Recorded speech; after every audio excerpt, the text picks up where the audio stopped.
ప్రభు అయిన యేసుక్రీస్తు నామంలో మీ అందరికీ హోసన్నా మినిస్ట్రీస్ తరపున హృదయపూర్వకమైన వందనాలు తెలియపరుస్తున్నాను. ప్రభు ఈ దినమంతా మిమ్మల్ని ఆరోగ్యకరమైన రెక్కల నెడలో దాచి కృపాక్షేమాలతో నడిపించునుగాక. పురులరా, పరిశుద్ధ గ్రంథంలో యెహోషువ చరిత్ర ఒక ఘన చరిత్ర అని చెప్పుకోవాలి. ఎందుకంటే ఒక పరిచారకునిగా ఉండి ఆ పరిచారకుని స్థానములో సఫలమై దేవుని దృష్టిలో నిలిచి దేవుని చేత ఎంపిక చేయబడిన ఒక గొప్ప నాయకుడు అని చెప్పుకోవాలి. అర్ధాంతరంగా ఎవరో సహాయ సహకారముల వలన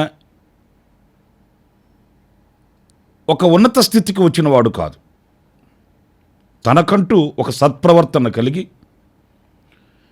తాను దేవుని సముఖంలో బ్రతకవలసిన పవిత్రమైన జీవితాన్ని అపేక్షించి దేవుని చేత ఎంపిక చేయబడిన నాయకుడు యెహోషువ. ఈ యెహోషువను గూర్చి ఒక్క మాట ఈ పూట నేను మీతో చెప్తాను. సాక్షాత్తు దేవుడే అతనిని ధైర్యపరుస్తూ పలికిన మాట.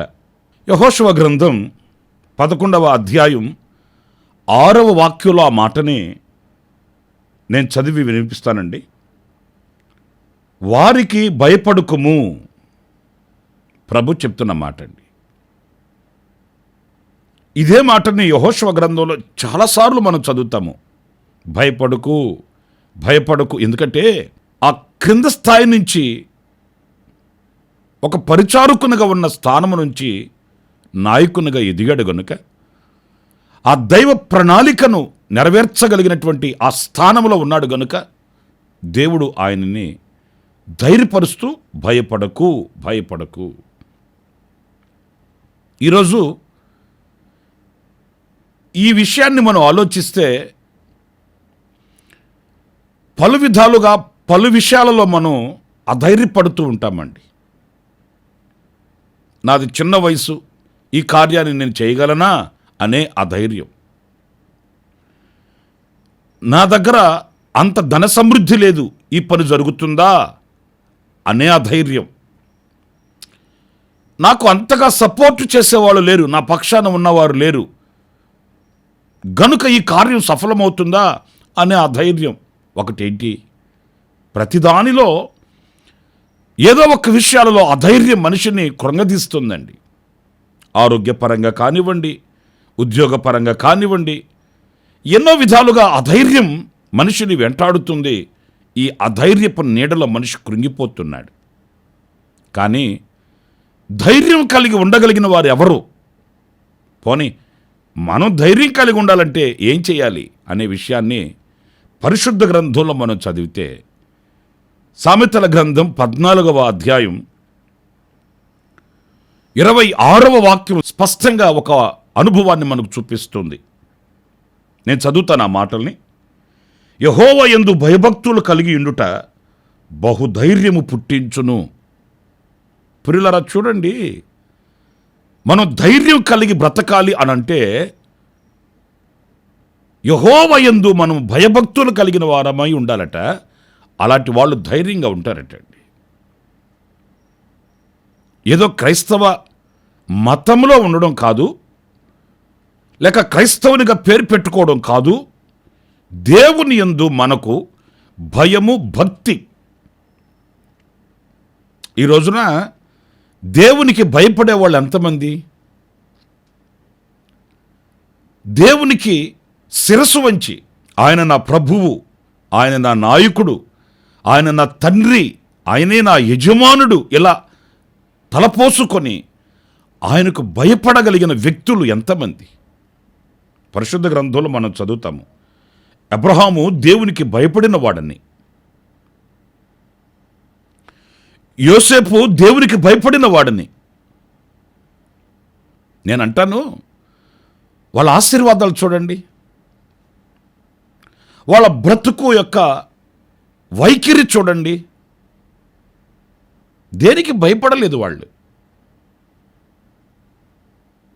పరిస్థితులు విపరీతంగా వాళ్ళ మీద దాడి చేసిన, ఒక్క మాట చెప్పనా, నా అనే నరుడు నా పక్షాన ఒక్కడు లేడు అనే ఒంటరితనం వారిని వేధించినా వాళ్ళు భయపడలేదండి. ధైర్యంగానే ఉన్నారు. నా ప్రభువు నాకు మేలు చేస్తాడు. ఆ ధైర్య సాహసాలతో పత్రికగా బ్రతకగలిగారు. ఎందుకంటే ఆ దేవునికి భయపడు వాళ్ళు గనుక వారికి ఆ ధైర్యం కలుగుతుంది. పరిస్థితులను అధిగమించగలుగుతారు. ఎదురవుతున్న పోరాటాలలో జయాన్ని చూడగలుగుతారు. దైవశక్తికి ప్రతిరూపాలై బ్రతకగలుగుతారు. మరి ఈరోజు మనం ఎందుకు కలవరి పడిపోతున్నాము, కంగారు పడిపోతున్నాము? ఆయన యందు భయభక్తులు కొదువైనందు చేత అనేది మనం గుర్తించాలి. భక్తి మనకు ధైర్యాన్ని కలిగించాలండి. భక్తి చేసేవాళ్ళు ఈ రోజున ప్రపంచంలో ప్రతి వ్యక్తి కూడా భక్తి చేస్తూనే ఉన్నాడు, తనకు తోచిన భక్తి. కానీ శక్తినిచ్చే, ధైర్యమునిచ్చే భక్తి మనం చేయాలి. అందుకే యోబు స్నేహితులు చెప్తారు యోబుతో, నీ భక్తి నీకు ధైర్యము పుట్టించదా అనే మాట మనం యోబు గ్రంథంలో చూస్తామండి. మరి ఎంత భక్తి చేస్తున్నావు? ఉదయం లేస్తే బలి అర్పణలు, బలులు, దేవుడు, సర్వశక్తి కలిగిన ప్రభువు, నేను నిరపరాధినై ఉండాలి, నిందారహితముగా ఉండాలి, ఎంత భక్తి చేస్తున్నావే, మరి ఇంత భక్తి నీకు ధైర్యం పుట్టించదా? ఎందుకు పుట్టించదు? అందుకే రోగాన్ని, పాపాన్ని, లోకంలో ఉన్న వాటిని, అన్నీ కూడా ఎదిరించగలిగాడు యోబు. దీవెనకు పాత్రుడుగా మార్చబడ్డాడు. మరి మనం చేస్తున్న భక్తి మనకెందుకు ధైర్యం పుట్టించట్లేదు? కనుక ఆయన యందు భయభక్తులు కలిగిన వ్యక్తులు ధైర్యంగా ఉండగలుగుతారండి. మరొక మాట కూడా నేను మీతో చెప్పనా? అపోస్తలుల కార్యాల గ్రంథం 4వ అధ్యాయం 13వ వాక్యాన్ని నేను చదువుతున్నాను. వారు పేతురు యోహానుల ధైర్యమును చూచినప్పుడు వారు విద్యలేని పామరులని గ్రహించి ఆశ్చర్యపడి వారు యేసుతో కూడా ఉండిన వారని గుర్తెరిగిరి. ప్రియులారా చూడండి, పేతురు యోహానులు అనే అపోస్తుల యొక్క చరిత్ర ఇక్కడ మనం చదువుతాము. ఇందులో మనం గమనించవలసింది, వాళ్ళు బహుధైర్యంగా ఉన్నారంటండి. వాళ్ళు మాట్లాడే మాటల్లో ధైర్యం, వాళ్ళు వెళుతున్న మార్గంలో వాళ్ళు దేనికి కూడా అధైర్యపడట్లేదు. దేనికైనా మేము సమాధానం చెప్తాము. ఎవరి ఎదుట నిలబడమన్నా, ఎవరి ఎదుట నిలబడడానికైనా సిద్ధంగా ఉన్నాం అన్నట్లుగా వాళ్ళు సాక్ష్యపు స్తంభాలుగా బ్రతికారండి.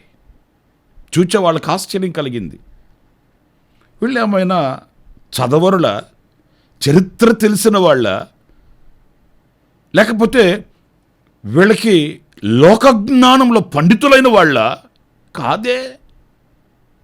మరి ఏ పరిస్థితుల్లో వీళ్ళను చూసినా అక్కడ ధైర్యంగా నిలబడి మాట్లాడుతున్నారు, ప్రతి ప్రశ్నకు సమాధానం ఇస్తున్నారు. వీళ్ళు ఎక్కడిది ధైర్యం? ఇందులో మనం గమనించవలసింది, దేవునితో అంటే యేసయ్యతో వారికి ఒక సహవాసం ఉంది. వారు యేసుతో కూడా ఉండిన వాళ్ళు అంటే అర్థమేంటి? ఆయనతో ఒక సహవాస సంబంధం కలిగిన వాళ్ళండి. యేసయ్యతో సహవాసం మనకు ధైర్యాన్ని ఇస్తుందండి. లోకస్తులతో సహవాసం మనల్ని కృంగదీస్తుందండి. చూడండి, కొన్ని సందర్భాలలో సమస్య చిన్నదేనైనా ఇరుగు పొరుగు వాళ్ళు మనల్ని కృంగదీసేస్తారండి. అయ్యబాబో ఇంకేముంది, ఇలాగే జరిగింది మా ఇంటి వెనకాల ఒక ఆయనకి, 4 రోజులకు సరిపోయాడు కదా అని చెప్తారు. ఈ స్థితికి దిగజారిన తర్వాత, ఈ స్థితికి వచ్చిన తర్వాత ఇంకా అనవసరం అండి మనం ప్రయాసపడడం అని నిర్ధారించేస్తారు. లోక స్నేహాలు ఎప్పుడైనప్పటికీ మనల్ని కృంగదీసేవే.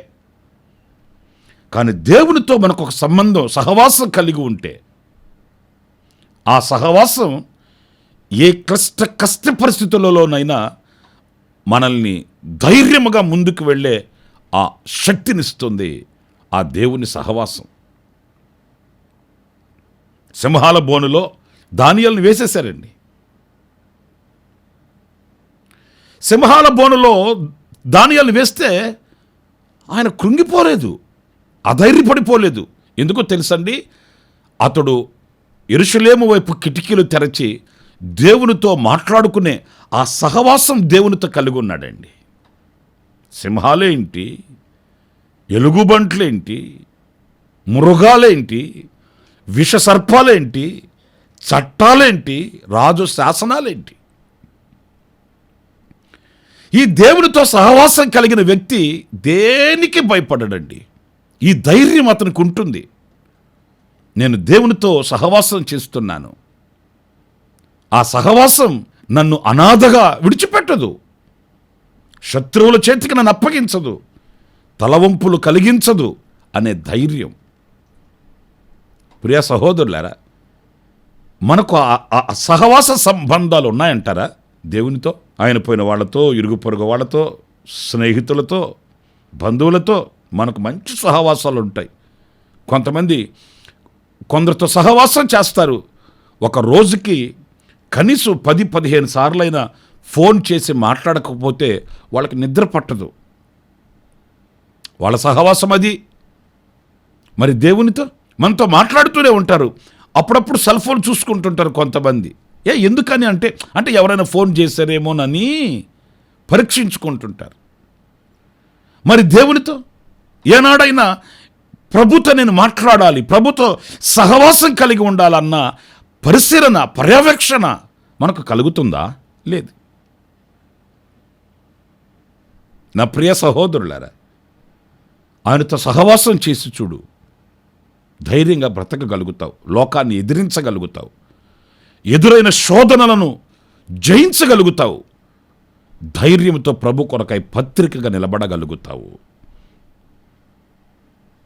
మరొక మాట కూడా నేను మీకు జ్ఞాపకం చేస్తాను. పరిశుద్ధుడైన పౌలు తిమోతికి వ్రాసిన 2వ పత్రికలో 1వ అధ్యాయం 7వ వాక్యాన్ని నేను చదువుతున్నానండి. దేవుడు మనకు శక్తియు, ప్రేమయు, ఇంద్రియ నిగ్రహము గల ఆత్మనే ఇచ్చెను గాని పిరికితనము గల ఆత్మనియ్యలేదు. దేవుడట మనకు ఒక ఆత్మనిచ్చాడట. ఎలాంటి ఆత్మ అనంటే శక్తియు, ప్రేమయు, ఇంద్రియ నిగ్రహము గల ఆత్మనే ఇచ్చెను. మన ఎదుట నిలిచిన ప్రతిదానిని దాటుకొని వెళ్ళగలిగిన ఆ శక్తి, ప్రేమ, ఇంద్రియ నిగ్రహము కలిగిన అంటే ప్రతిదానిని నిగ్రహించుకునే శక్తి మనకు అనుగ్రహించే ఆత్మనిచ్చాడట. ఈ దైవాత్మని లేక ఈ దేవుని ఆత్మని కలిగిన వ్యక్తి ధైర్యంగా ఉంటాడండి. ప్రతిదానికి కంగారు పడిపోడు, కలవరపడిపోడు, పిరికితనం చూపించడు. శాంసన్ మీదకి దేవుని ఆత్మ దిగి వచ్చేదట. అది సింహం కాదే, ఎలుగుబంటు కాదే, ఫిలిస్తీయులు కారే, ఆ దేవుని ఆత్మ అతని మీదకి వచ్చినప్పుడు ఆ సింహాన్ని పట్టి చీల్చాడట, గొర్రె పిల్లలు చీల్చినట్లు. ఎంత ధైర్యమో చూడండి. దేవుని ఆత్మ మనల్ని బలపరుస్తుందండి. ఆ పరిశుద్ధాత్మ శక్తి మనల్ని ధైర్యపరుస్తుంది. నా ప్రియమైన సహోదరులారా, ఆ దేవుని ఆత్మచేత మనం నింపబడాలి. దేవుని ఆత్మ పూర్ణులమై ఉండాలి. బైబిల్ మన చేతిలో ఉంటుంది. బైబిల్ వాక్యం మనలో ఉంటుందా? దేవుని సన్నిధిలో మనం ఉంటున్నాం, దేవుని ఆత్మ మనలో ఉంటుందా? ఒకసారి ఆలోచించండి. పరిశుద్ధాత్మ శక్తిని మీరు పొందుకొని అప్పుడు యూదయ, సమరయ, గలిలయ ప్రాంతాలకు మీరు వెళ్ళండి అని చెప్పాడు శిష్యులకు ప్రభు. శిష్యులకు యేసుక్రీస్తు బోధ తెలుసు, సమర్పణ తెలుసు, ఆయనతో ఉన్న అనుభవాలు చాలా ఉన్నాయి శిష్యులకి. కానీ నాతో మీరు ఇంతకాలం తిరిగారు గనుక నాతో తిరిగిన అనుభవాలు చాలు మీకు అని అనలేదు ప్రభు. మీకు శక్తి కావాలి, పరిశుద్ధాత్మ శక్తి కావాలి. యెరూషలేమును విడువక కనిపెట్టి ప్రార్థన చేసి ఈ పరిశుద్ధాత్మ శక్తిని పొందుకోండి. అప్పుడు యూదయ, సమరయ, గలిలయ ప్రాంతాలలో మీరు ధైర్యంగా నిలబడగలుగుతారు. లేకపోతే ఒక చిన్న శోధన వచ్చిందనుకో వేదిక దిగి పారిపోతారు. ఒక చిన్న శోధన వచ్చిందనుకోండి భక్తిని విడిచి పారిపోతారు. లోకమే ఎదురైనా, లోకులే కాకులైనా, నింగి నేల ఒకటైనా కదలని వారై సాక్షులై ఉండాలంటే మీలో ఆ దేవుని ఆత్మ ఉండాలి. కనుక మొదట మీరు దేవుని ఆత్మను పొందుకోండి, పరిశుద్ధాత్మను పొందుకోండి అని యేసుక్రీస్తు తన శిష్యులతో చెప్పాడు. గనుక నా ప్రియమైన సహోదరులారా, ఆ దేవుని ఆత్మ చేత మనం నింపబడినప్పుడు మనలో ఆ ధైర్యం, ఆ శక్తి ఉంటుంది. పరిశుద్ధాత్ముడు ప్రతిదీ బోధిస్తాడు, వివేకమిస్తాడు, ఆలోచనిస్తాడు, చైతన్య పట్టుకొని సర్వసత్యములోనికి నడిపిస్తాడు. నేను 3 విషయాలు చెప్తూ వచ్చాను. ఎవరు ధైర్యంగా ఉండగలుగుతారు అనంటే యెహోవా యందు భయభక్తులు కలిగిన వాళ్ళు, రెండవది ఆయనతో సహవాసం కలిగిన వాళ్ళు, మూడవది పరిశుద్ధాత్మ శక్తిని పొందుకొనిన వ్యక్తులు. పరిశీలించుకుందాము, ఆ దిశగా అడుగులు వేయడానికి అప్పగించుకుందాము.